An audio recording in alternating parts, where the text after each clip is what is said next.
Hello and welcome back to The Walk and Talk, the dog training podcast designed to take the stress out of dog ownership and re-inject the joy. And welcome back also to 2026. It's the second episode of this calendar year, but truth be told, it's the first episode that I have recorded since I gave myself a little Christmas break from work over the festive period. So for me, today is very much first day back at work vibes, and I'm fully here for it. Also, not that it will make any difference to you whatsoever or you will notice, but my husband, my darling husband, bought me a gorgeous Apple mouse for my MacBook for Christmas. So this is the first episode that I get to record where I don't have to unplug my mouse and in order to plug in my microphone. So I can actually have full functionality of the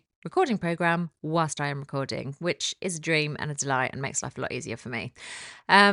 Anyway, so since I've had a couple of weeks off over Christmas, which has been lovely, I have had a little bit of time and space to think about everything. And as I've been scrolling the dog training space on social media and spending a little bit more downtime and pressure-free time with my own dogs, there's a couple of things that have come up for me when I look at things like what other trainers are talking about, and also when I get messages and DMs from you guys when you want to let me know how something has worked really well for you at home, or you're doing one of the courses, or you've just listened to a podcast episode and you found it really helpful, whatever it is. And I appreciate every single one so much, by the way. Honestly, the joy it brings to my day when just one person says, oh, that thing that you said on your stories or on your podcast, or that demo that you just posted has been an absolute game changer for me and my dog. Honestly, I am made up every single time. But one thing I'm noticing right now, and I think it's because it's January as well, and everybody's really in that like grab the bull by the horns mode, new year, new goals, new attitude, rah, rah, rah, I'm going to smash 2026, and all of that push, push, push energy, is that actually just underneath the surface, I think a lot of people are feeling quite stressed. Like excitement and stress, they sit really close to each other physiologically, right? And whilst the whole new year, new me vibe can be really exciting, it can actually be quite stressful because it forces us to admit a few things that don't feel that great. Like, for example, if I'm turning everything around for 2026, does that mean that I wasted 2025 then? Or does it mean I've been failing so far? If I have to make all these big changes, have I just been messing things up until this point then? Like, what does this actually mean? And also, if I have to make all these changes for 2026 and get all these big results that I want, where the hell is all that extra energy going to come from to do that, or that extra time, or that extra knowledge, or expertise, or confidence, or whatever it is? It's stressful to put loads of pressure on ourselves to suddenly kickstart a perfection project just because it's January. And actually, truth be told, and forgive me if this is taking you down a little like woo-woo side alley detour for a sec that you really not here for, but January is not the time for big, bold action. Not at all. It's winter. Everything is still in complete stasis. Just look outside your window, right? Nature is in full rest mode. There is no food out there. It is dark. It is freezing. And this is absolutely a time that is much more conducive for, in my opinion, planning, reflecting, and I mean, to be frank, just hunkering the heck down and waiting for spring. Now, if you listen to the Twixmas episode of this podcast that came out on Boxing Day, and you're now thinking, well, this is a bit of a 180, bloody hell, you had us all planning out all our goals and our year of amazing dog training a couple of weeks ago. I stand by that, okay? Because you better believe I'm big into making plans right now. Big into that, but I'm not big into putting the pressure on myself and my dogs. In fact, truth be told, I've been kind of forced by the universe to take my foot off the gas with Albie at the moment because he has an injury, basically. That means I can't let him run around like a wild thing off lead for the foreseeable. And I have to be really careful with his movement, which is interesting with a 2-year-old poodle. So things like just chasing a ball or doing certain tricks that he knows, anything high energy, fast paced, all of that kind of thing, he can't really be doing.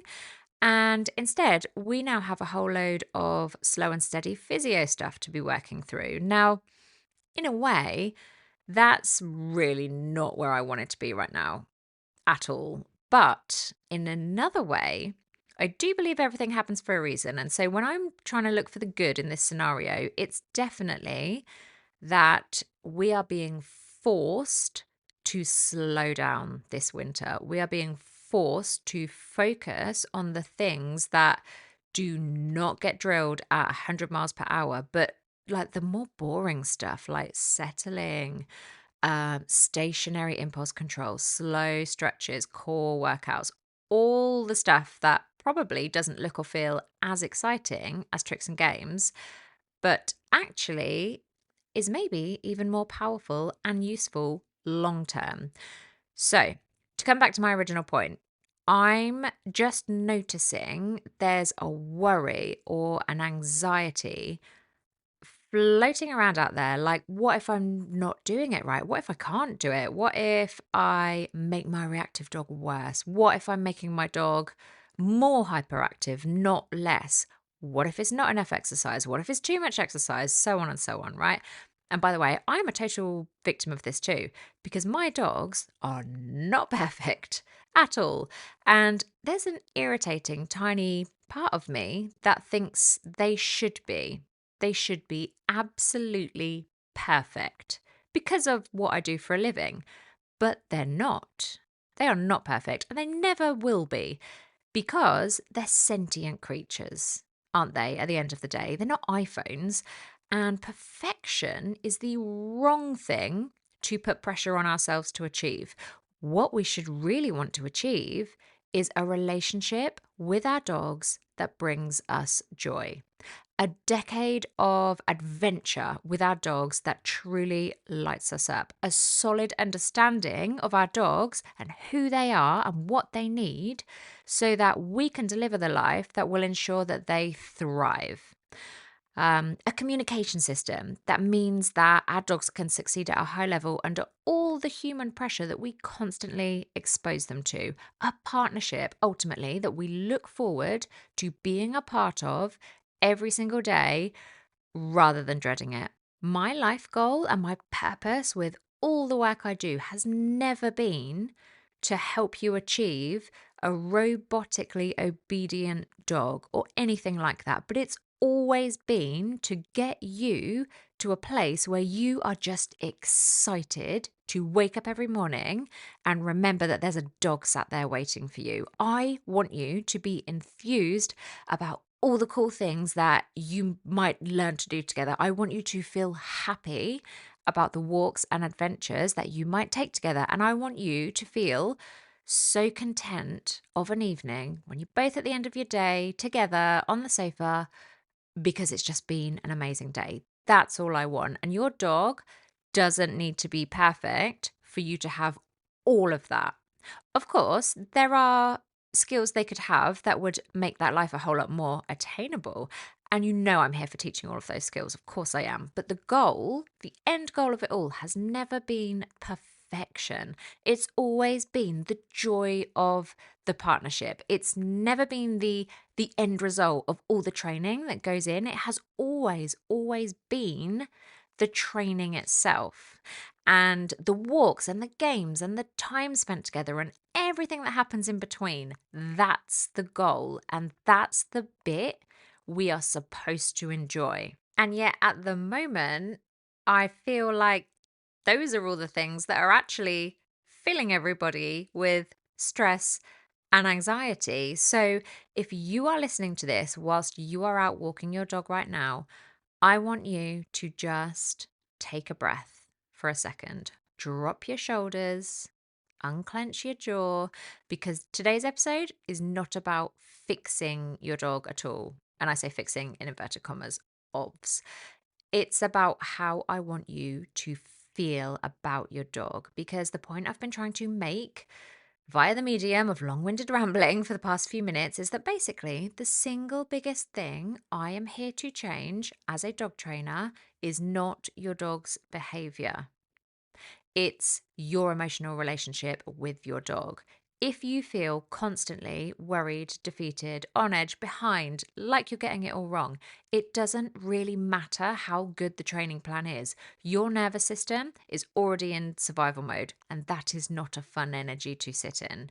So, today, I want to be really explicit about what I am here to help you cultivate with your dog and what I am absolutely not here to create. And then, most importantly, I want to talk about how we get there practically, realistically, compassionately, all of it. So let's start with the feeling. If I haven't made it clear already, what I want you to feel about your dog, with your dog, is joy. And I don't mean like performative joy, not the kind you feel like you're supposed to show on Instagram, but I mean genuine, real, grounded, embodied joy. I want you to feel excited to be with your dog. I want you to feel curious about them, about who they are. I want you to feel proud of them. I want you to enjoy training them, enjoy the walks, enjoy the process of learning together. I want you to feel like your dog is on your team, not just this problem that you're constantly having to figure out and solve and manage. I want you to feel hopeful about the future, even if things are difficult right now. And I want you to feel confident, not because you know that your dog is perfect, but because you just understand what's happening. You know why your dog is the way that they are. You trust yourself. You know how to respond. You know you have a plan. You know it's going to be okay. Because when owners feel those things, joy, curiosity, confidence, safety, actually, dogs learn better, full stop. We know this, right? So you're going to get better results anyway. Now, let me conversely be really clear about what I am not here to do. I am not here to make you feel like you're failing. I am not here to make you feel like your dog is broken. I'm not here to tell you that you just need firmer boundaries, stronger leadership, more authority, heavier hand, all of that stuff. I am not here to shut dogs down so that they look calm on the outside when they are just silently overwhelmed on the inside. I'm not here to give you quick fixes that look good in a reel and then they fall apart in real life. And I'm absolutely not here to create a relationship where you feel tense, you are hyper vigilant, you're constantly scanning for problems, you're afraid that one wrong move is going to ruin your dog, because that version of training, even when it's dressed up as obedience or structure or whatever, that creates compliance maybe without any real connection whatsoever. And compliance without connection, that's really fragile. It cracks under pressure. It disappears in new environments. It erodes trust over time. Right? Now, this is the part where I want to gently challenge something, because I know that deep down, a lot of owners believe that, and even if they're not fully conscious of this belief, they believe that feeling worried or being super serious or constantly on edge, that state of like hypervigilance about training, it means they're being responsible. And that if they just relax, that's when they'll mess everything up.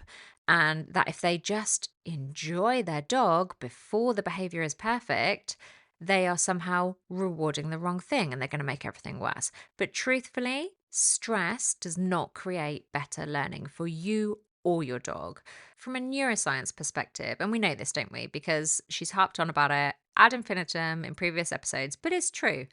Learning happens best when the nervous system is regulated enough to process information but engaged enough to stay curious. And when a dog is chronically stressed, whether that stress comes from fear or frustration or pressure, confusion, the brain shifts into survival mode. And survival brains do not learn nuance. They just default to reflexive behaviors. They narrow attention, they become reactive or shut down.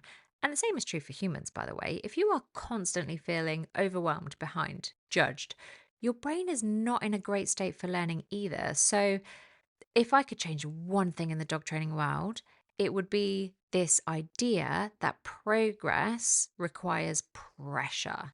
It doesn't. Progress requires safety, clarity, repetition, and belief. So I know this all sounds very idyllic, but let's talk about how we actually build this feeling of joy and confidence and feeling truly connected with your dog that I keep just waffling on about without simply ignoring and pasting over real behavioral challenges that I know a lot of you guys are facing.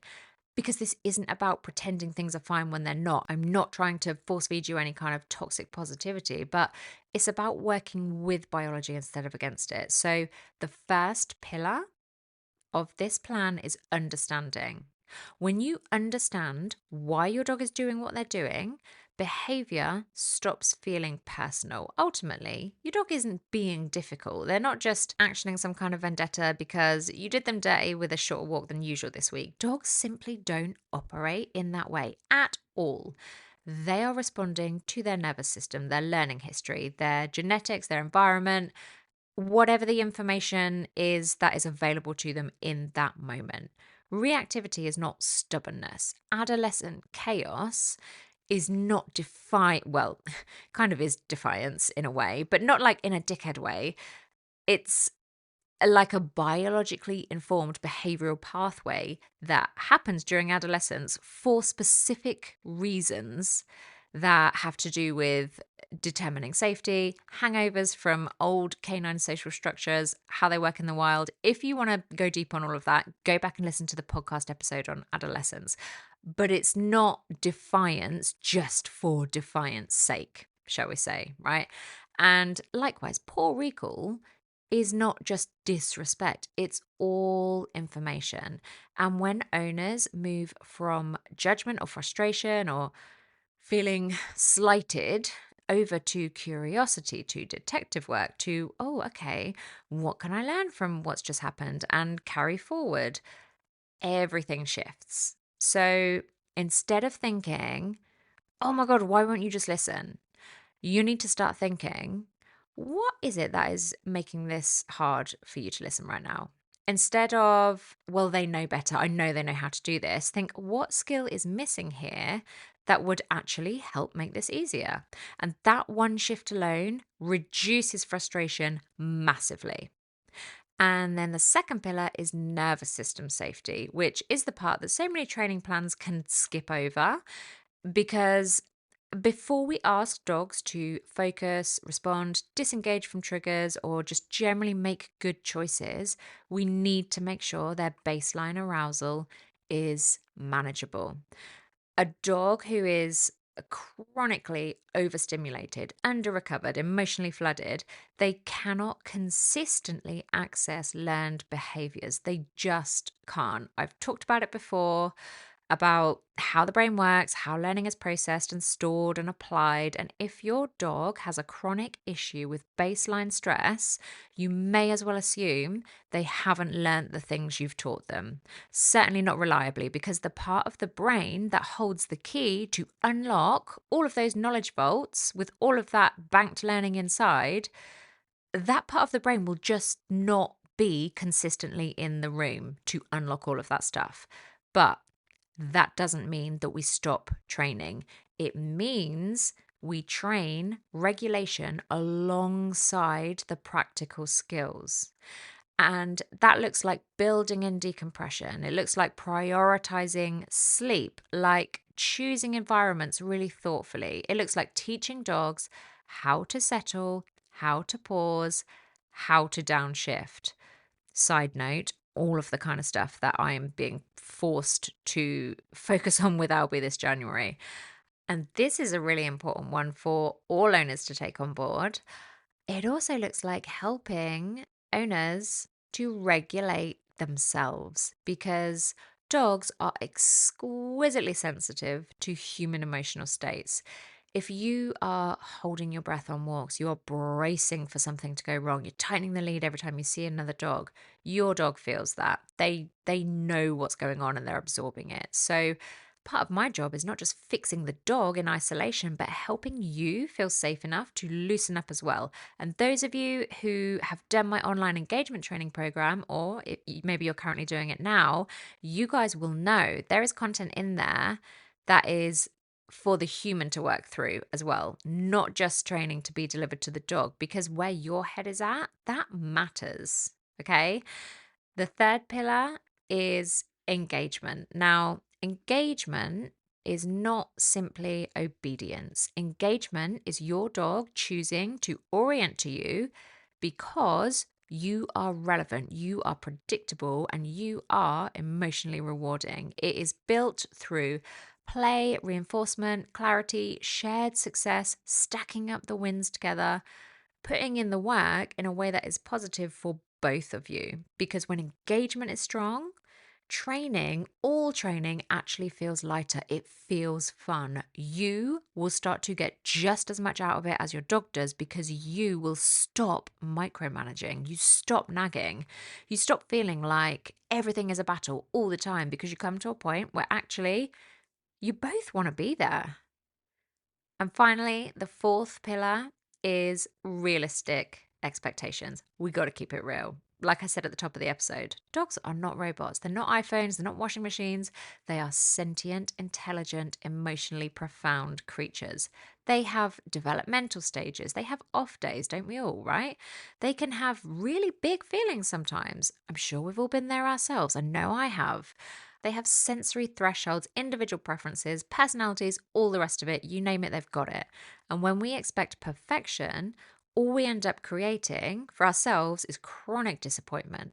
But when we lower the bar slightly and all we expect is a little bit of progress, we actually create momentum, and momentum will take you anywhere you want to go eventually, as long as you keep feeding it. So instead of asking, why isn't this fixed yet? Like we've been working on it for so long. Why isn't it fixed? Why isn't it gone? Why isn't it dealt with? I want you asking yourself, is this problem, whatever it is, reactivity, recall, whatever, is this better than it was?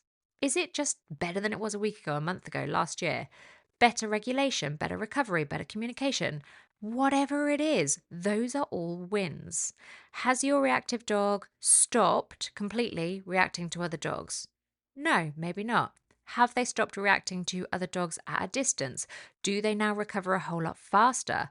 Are they able to disengage operantly, whereas before you could only ever drag them away kicking and screaming?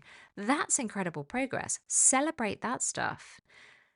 And finally, the fifth pillar is mindset.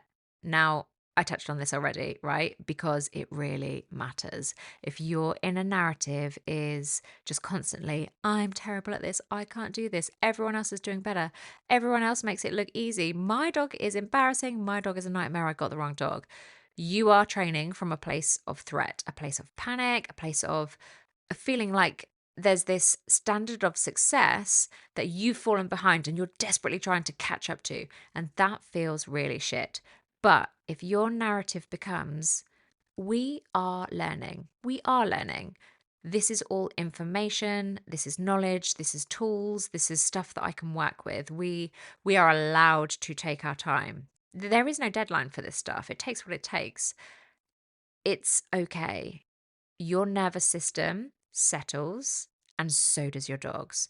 And I don't mean, I've said this before, I don't mean just pretend things are easy when they're not easy, but I do mean look for the wins and interpret the progress as progress, no matter how small it might be, rather than constantly focusing on the fails and sabotaging your attitude completely unnecessarily. So, to wrap up, because I'm sure you are sick of my voice now, if there is one thing I want you to take from today, it is this: you are not behind. Your dog is not broken. And training does not have to feel heavy and difficult and stressful to be really effective. Joy is not a reward you earn at the end of training. Joy is the foundation that makes the training work in the first place. And if my work helps you enjoy your dog more, even before everything is perfect, then I've done my job. Because when you feel good, your dog does better. And that is not wishful thinking, that is literally science. And also, look, I don't need to provide a load of scientific reasons as to why you should try and enjoy stuff more. Do I really? It feels good to feel good. Surely that is enough of a reason, right? Anyway, I hope that all made sense. I really hope that all made sense. Sometimes I'm not sure. If it did, if you found it in any way helpful or motivational and you want some fun things that you can go and do with your dog this afternoon because you're excited now, you can check out my Instagram. I'm at Listen Dog Training. There's loads of free games and tutorials and little simple like training exercises and tricks and confidence building activities. There's all sorts on there that you can go and watch and save and try out for free.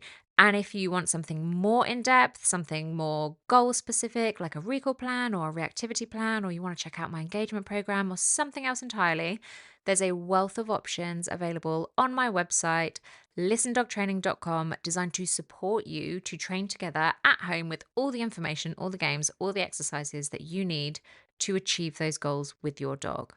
As always, thank you for letting me tag along on your walk today. If you know anyone who you think might find this episode helpful, please do send it along their way. If you haven't already, I would be eternally grateful if you do enjoy the podcast. If you took just 30 seconds to leave a review on whichever platform you listen on, it's a completely free way to support my work. And it honestly means the world to me because it helps the podcast to grow. It helps me to reach even more people who are struggling with their dogs. So it's always very much appreciated. And in the meantime, I will let you go and enjoy the rest of your walk or whatever it is you are up to. And I will see you same time next week for another episode of The Walk and Talk.